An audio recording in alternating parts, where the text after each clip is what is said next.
Morning. मैं आपकी Shweta ma'am, MS academy secondary school Ajmer से। बच्चों, यूट्यूब पर यदि आप मेरी वीडियोस के द्वारा स्टडी करना चाहते हैं तो सर्च करें केमिस्ट्री बाय श्वेता मैम। ऐसा सर्च करते ही मेरे वीडियोस ओपन हो जाते हैं। बच्चों, हमारा चैप्टर चल रहा है force and law of motion और आज हम पढ़ रहे हैं इसका पार्ट थर्ड।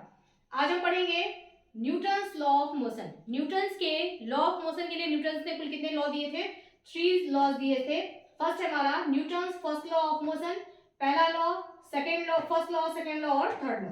फर्स्ट लॉ में इन्होंने क्या बताया? लॉ ऑफ इनर्शिया, ठीक है, जिसके बारे में हम लोगों ने स्टडी किया था पिछले वीडियो में। हमने कंप्लीट इनर्शिया देखा था, इनर्शिया के टाइप्स देखे थे और इसके बहुत सारे एग्जांपल भी देखे थे, ठीक है। तो जो लॉ ऑफ इनर्शिया है, इनर्शिया के बारे में जो बताया गया है वो है न्यूटन्स का फर्स्ट लॉ। यानी कि आपसे ऐसे भी पूछा जाता है कि लॉ ऑफ इनर्शिया बताइए, या ऐसे भी कहा जा सकता है कि न्यूटन के फर्स्ट लॉ को एक्सप्लेन करिए, या ये भी कहा जाता है कि न्यूटन के फर्स्ट लॉ को और अदर कौन सा लॉ कहते हैं, ठीक है। ऐसे क्वेश्चन आ सकते हैं। सेकेंड लॉ है हमारा Newton second law of motion, जिसको कि हम बोलते हैं लॉ ऑफ मोमेंटम, क्योंकि न्यूटन ने अपने सेकेंड लॉ में मोमेंटम के बारे में बताया है, जिसके बारे में आज हम इस वीडियो में पढ़ेंगे और सीखेंगे कि मोमेंटम क्या होता है, ठीक है। जैसे हमने पहले इनर्शिया के बारे में पढ़ा, उसके बाद अब हम पढ़ने वाले हैं न्यूटन का फर्स्ट लॉ इनर्शिया, ठीक है। उसी तरीके से पहले हम इसमें मोमेंटम के बारे में स्टडी करेंगे, उसके बाद हम न्यूटन का सेकेंड लॉ हम नेक्स्ट पार्ट में डिस्कस करेंगे। थर्ड लॉ है इसका Newton's third law of motion. क्या है हमारा बच्चों? लॉ ऑफ एक्शन रिएक्शन, ठीक है। लॉ ऑफ एक्शन रिएक्शन ये हमारा न्यूटन्स का थर्ड लॉ है। तो न्यूटन ने कुल कितने लॉ दिए हैं? न्यूटन का फर्स्ट लॉ, सेकंड लॉ और थर्ड लॉ, ठीक है। इनको और हम क्या कहते हैं, क्या क्या बताया गया है इसमें? तो फर्स्ट वाले में इनर्शिया के बारे में, सेकंड में मोमेंटम के बारे में और थर्ड में एक्शन रिएक्शन के बारे में बताया गया है। Okay done. अब बच्चों, न्यूटन का फर्स्ट लॉ, न्यूटन क्या कहते हैं अपने फर्स्ट लॉ में? देखिए, यहां से लेकर के यहां तक आप इसको रीड करिए। ये हम पिछले वीडियो में भी पढ़ चुके हैं, वही ये सारी चीजें हैं कि यदि कोई चीज रेस्ट में है तो वो अपने रेस्ट के कंडीशन को बनाए रखता है जब तक कि उस पर एक्सटर्नल फोर्स लगा करके उसको मोशन में न लाया जाए, ठीक है। दूसरी चीज, यदि कोई चीज मोशन में है तो वो कंटिन्यू यूनिफॉर्म मोशन करता रहेगा, ठीक है, अलॉन्ग विद डायरेक्शन, यानी जिस डायरेक्शन में ये जा रहा है उस डायरेक्शन में ये मोशन करता ही जाएगा जब तक कि एक्सटर्नल फोर्स लगा करके उसको रोका न जाए, ठीक है।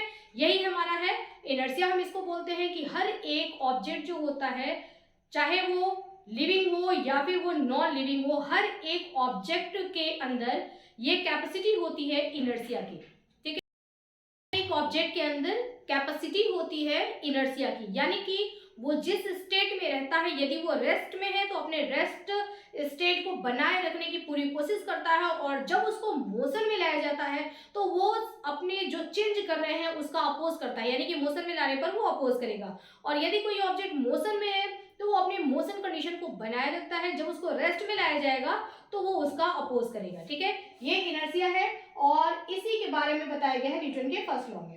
It is also called Galileo's law of inertia, ठीक है। गैलीलियो का इनर्शिया लॉ भी इसको कहते हैं, क्योंकि आपको पता है कि ये सारी बातें गैलीलियो नामक जो साइंटिस्ट थे, उन्होंने ये सारी चीजें बताए थे, लेकिन वो दुनिया तक नहीं पहुंचा पाए थे। तो उनके एक्सपेरिमेंट के बेस पर री एक्सपेरिमेंट करके और न्यूटन ने ये सबके सामने ये सारी चीजें रखी थी। तो इसको जो हमारा न्यूटन का फर्स्ट लॉ है, इसको गैलीलियोज लॉ ऑफ इनर्शिया भी कहा जाता है, ठीक है। तो ये हो गया हमारा न्यूटन का फर्स्ट लॉ। अब इसी का एक एग्जांपल देखिए, यहाँ पर है कि यदि ये कोई चीज रेस्ट में है, इसको हमने क्या किया, ये रेस्ट में है तो ये रेस्ट में ही रहेगा। जैसे ये मेरा मार्कर है, यदि मैंने इस मार्कर को रख दिया और इसको कोई भी बिल्कुल भी डिस्टर्ब नहीं कर रहा है तो ये मार्कर अपने कंडीशन को बनाए रखेगा, ठीक है ना, यानी कि रेस्ट में है तो ये रेस्ट में ही रहेगा। 2 साल 3 साल तक भी अगर इसको किसी ने टच करके यहाँ से वहां नहीं किया तो ये अपने पोजीशन को चेंज नहीं करेगा, ये जैसे है वैसे ही रहेगा, ठीक है। तो ये क्या कर रहा है, अपना रेस्ट इनर्शिया को ये फॉलो कर रहा है, ठीक है।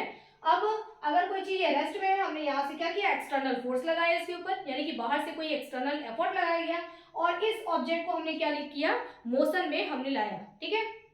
दूसरी बात, ये मोशन में कोई ऑब्जेक्ट है जो कि चलते जा रहा है, यदि इसके ऊपर कोई एक्सटर्नल फोर्स, कोई भी एक्सटर्नल एफर्ट, यानी कि जैसे फ्रिक्शन होता है वो भी अपोज करता है, ठीक है। तो कुछ भी अगर इसके ऊपर कोई फ्रिक्शन काम नहीं कर रहा है, कुछ भी अगर इसके ऊपर एक्सटर्नल एफर्ट काम नहीं कर रहा है, तो ये ऑब्जेक्ट मोशन में है, ये लगातार आजीवन मोशन में ही रहेगा जब तक कि एक्सटर्नल फोर्स लगा करके, कुछ भी एक्सटर्नल एफर्ट लगा करके इसको रोका न जाए। तो यदि यहाँ से इसके ऊपर एक्सटर्नल एफर्ट लगाया जाता है तो ये मोशन वाला ऑब्जेक्ट जो है वो किस में आ जाएगा, रेस्ट में आ जाएगा। यानी कि यहाँ पर इस ऑब्जेक्ट ने रेस्ट इनर्शिया को फॉलो किया, यहाँ पर इस ऑब्जेक्ट ने मोशन इनर्शिया को फॉलो किया। ठीक है, ये हो गया हमारा law, first law of inertia.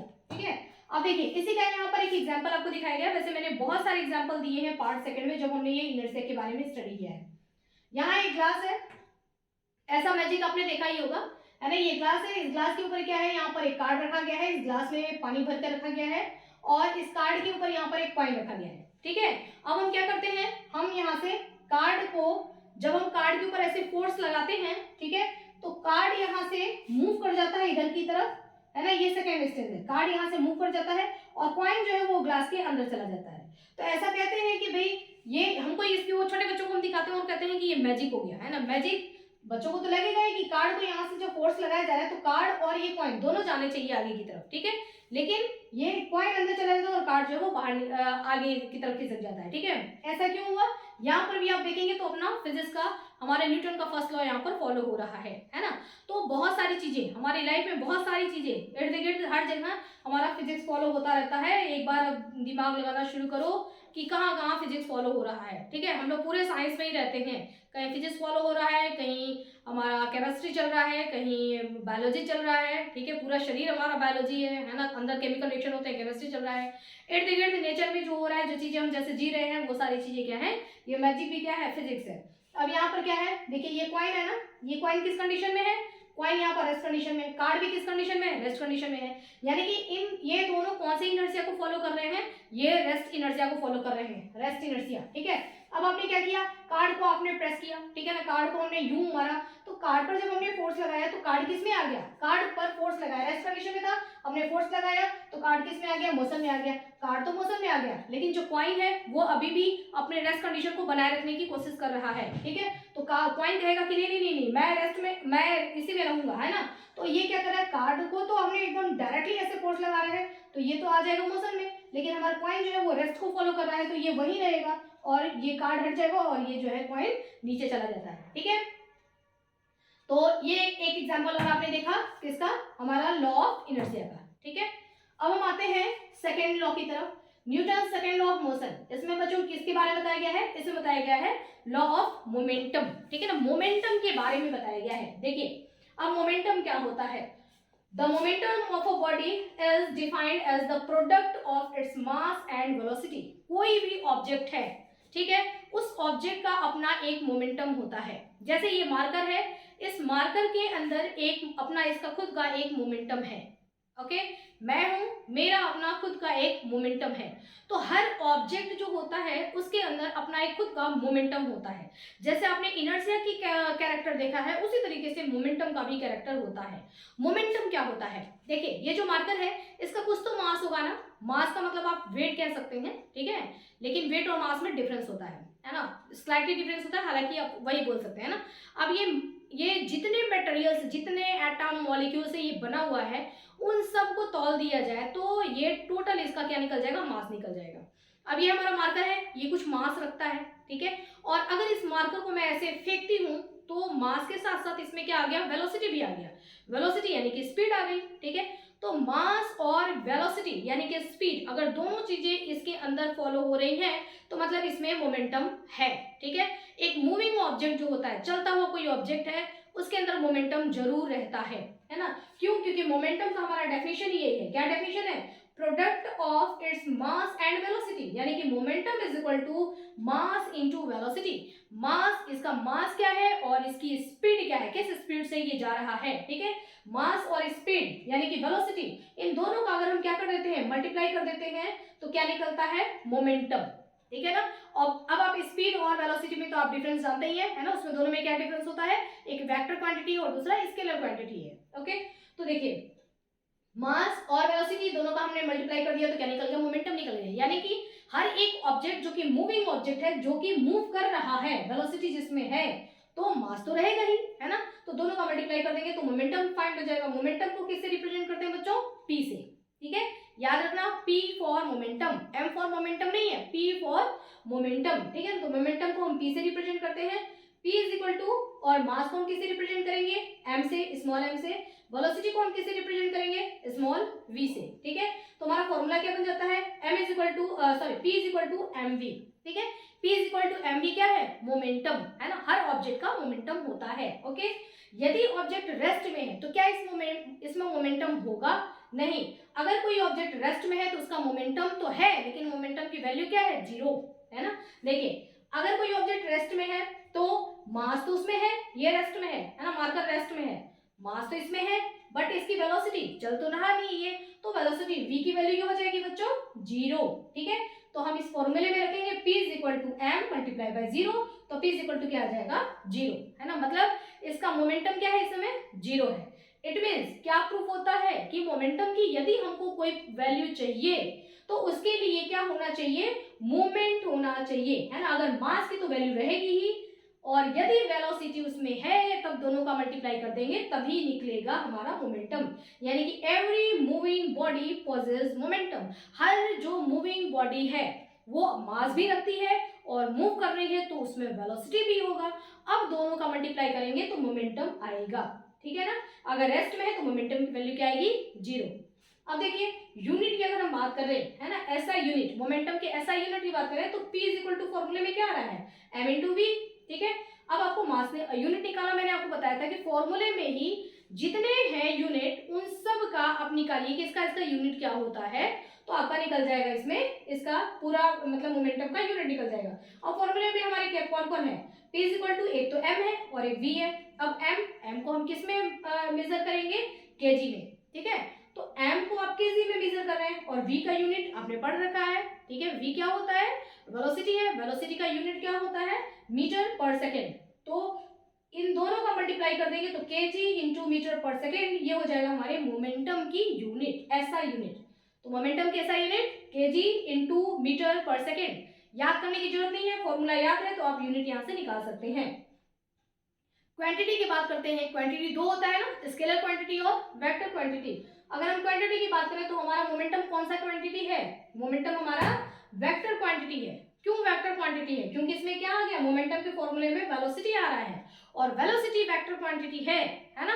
Velocity का मतलब क्या है कि हम कितनी दूरी तय कर रहे हैं, कितने टाइम में और किस डायरेक्शन में, ठीक है।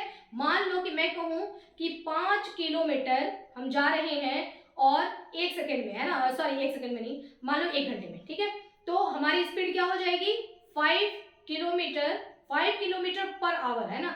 1 घंटे में हम जा रहे हैं और कौन से डायरेक्शन में हम जा रहे हैं, ईस्ट डायरेक्शन में। तो ईस्ट डायरेक्शन में चलते जा रहे हैं 5 किलोमीटर पहुंच रहे हैं 1 घंटे में, है ना। तो तीन चीजें दी हुई हैं, एक तो दिया हुआ है कि डिस्टेंस हमने कितना ट्रेवल किया, कितने टाइम में हमने ट्रेवल किया, दूसरा, और तीसरा डायरेक्शन दिया हुआ है कि इस डायरेक्शन में हम जा रहे हैं, है ना। तो तीन चीजें दी हुई है, यानी कि ये क्या दिया हुआ है, ये है वेलोसिटी। अगर आप इसमें से इस डायरेक्शन को हटा दीजिए तो क्या बन जाता है हमारा, स्पीड। तो वेलोसिटी क्या है, ये एक वेक्टर क्वांटिटी है। तो जब ये वेक्टर क्वांटिटी है तो हमारा मोमेंटम भी क्या होगा, वो भी तो एक डायरेक्शन में ही जा रहा है ना, वेलोसिटी तो आ रहा है उसमें, तो ये भी हमारा क्या होगा, एक वेक्टर क्वांटिटी रहेगा, ठीक है। तो मोमेंटम एक वेक्टर क्वांटिटी यानी कि इसमें डायरेक्शन होता है, और मैंने आपको बताया था कि डायरेक्शन जहां होता है वो वेक्टर क्वांटिटी होता है, और डायरेक्शन का मतलब कि अर्जुन का तीर, है ना, अर्जुन ने तीर लगाया वो सीधे गया कहाँ, बर्ड्स की आईज में, ठीक है ना, जो चिड़िया थी उसकी आंख में लगा, ओके। तो अर्जुन का तीर जहां रहेगा वो वेक्टर क्वांटिटी होता है। तो अर्जुन के तीर को ये देखिए तीर है ना, तो मोमेंटम के ऊपर भी हम क्या लगाएंगे, ऐसा एरो लगाएंगे, यानी कि ये शो करेगा एरो कि ये वेक्टर क्वांटिटी है।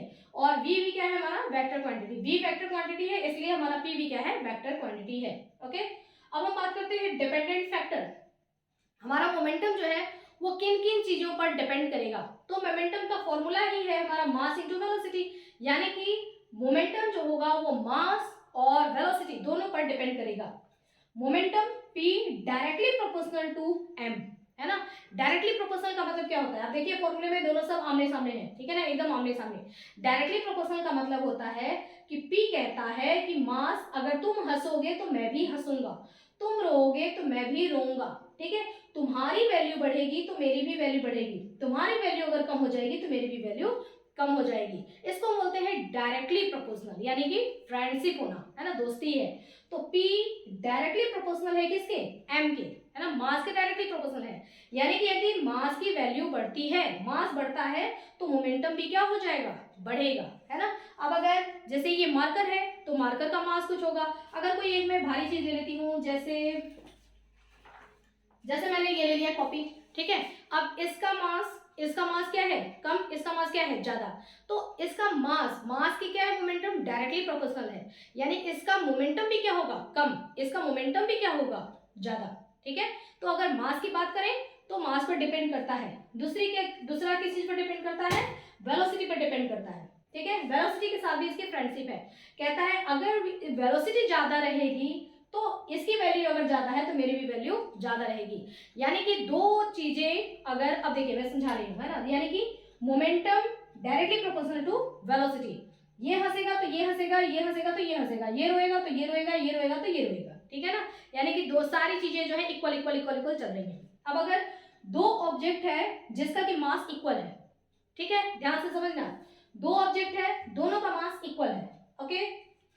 जैसे हम कहते हैं, जैसे ये P है, ठीक है ना, P is equal to M into B, है ना, पहला ये ऑब्जेक्ट है तो हम कह सकते हैं P1, दूसरा जो इसका मास जो है वो क्या है, M1, और इसकी जो वेलोसिटी है उसको मान लो V1, ओके।